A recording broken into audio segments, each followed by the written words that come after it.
भारत का 6.4 लाख करोड़ डॉलर का हाइड्रोशील्ड मिशन ब्रह्मपुत्र पर चीन की रणनीति का जवाब या ऊर्जा आत्मनिर्भरता की जंग। भारत ने उत्तर पूर्वी सीमावर्ती राज्यों में 77 अरब डॉलर की ऐतिहासिक जल विद्युत परियोजना की घोषणा कर दी है। इस परियोजना के तहत अगले 10 वर्षों में 208 बड़े हाइड्रो पावर प्रोजेक्ट पूरे किए जाएंगे। ऊर्जा मंत्रालय का दावा है कि यह देश की ऊर्जा आत्मनिर्भरता और राष्ट्र सुरक्षा से सीधे जुड़ा कदम है, लेकिन विशेषज्ञों की नजर में यह सिर्फ बिजली उत्पादन की कहानी नहीं है, यह चीन के खिलाफ पानी की रणनीतिक जंग का भी पहला बड़ा संकेत है। भारत की इस जल विद्युत परियोजना का मुख्य लक्ष्य ऊर्जा सुरक्षा को मजबूत करते हुए सामरिक बढ़त हासिल करना है। इसके तहत 50 गीगावाट स्वच्छ बिजली क्षमता विकसित करने का लक्ष्य है, जिससे 2035 तक 2400 घंटे क्लीन एनर्जी नेशन का विजन पूरा हो सकता है। साथ ही पहल ब्रह्मपुत्र जल प्रवाह पर नियंत्रण और चीन की जल रणनीति का रणनीतिक जवाब मानी जा रही है।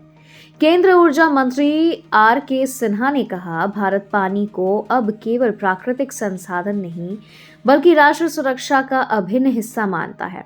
यह हाइड्रो मिशन दीर्घकालिक रणनीतिक निवेश है। प्रोजेक्ट की फोकस की अगर बात करें तो अरुणाचल भारत का हाइड्रो हब बनेगा। सबसे ज्यादा परियोजनाएं चीन सीमा से सटे अरुणाचल प्रदेश में लगाई जाएंगी। इन परियोजनाओं से न केवल बिजली पैदा होगी बल्कि नदियों के प्रवाह को मौसमी मॉड्यूलेशन के जरिए नियंत्रित भी किया जाएगा। जैसे कि कुछ प्रोजेक्ट का नाम है दिबांग मल्टीपर्पज प्रोजेक्ट, जो 2880 मेगावाट का रहेगा। सियांग नदी मेगा प्रोजेक्ट सीरीज, जो 11 बड़े बांध रणनीतिक रूप से महत्वपूर्ण होंगे। लोअर सुबनसिरी और कामेंग प्रोजेक्ट्स तेजी से पूरा करने का निर्देश भी दिया गया है। भारत की घोषणा ऐसे समय में आई है जब चीन ने तिब्बत में यारलुंग जांगबो पर 60 गीगावाट क्षमता वाला सुपर डैम बनाने का ऐलान किया है। विशेषज्ञों के अनुसार चीन भविष्य में पानी को सामरिक हथियार की तरह इस्तेमाल कर सकता है। सूखे या बाढ़ का खतरा भारत और बांग्लादेश के लिए बढ़ सकता है। यह इंडो चाइना जल विवाद की हाइड्रो वॉर की शुरुआत हो सकती है। विदेश मंत्रालय के एक वरिष्ठ अधिकारी के मुताबिक भारत का संदेश स्पष्ट है, ब्रह्मपुत्र सिर्फ नदी नहीं, हमारी राष्ट्र सुरक्षा का स्तंभ है। जहां यह परियोजना सामरिक दृष्टि से मजबूत कदम मानी जा रही, वहीं पर्यावरणविदों और स्थानीय जनजातियों ने गंभीर चिंताएं जताई हैं, जैसे बड़े बांधों से भूकंपीय जोन में खतरा, स्थानीय जनजातीय संस्कृति और आजीविका पर असर, जैव विविधता और जंगलों का नुकसान।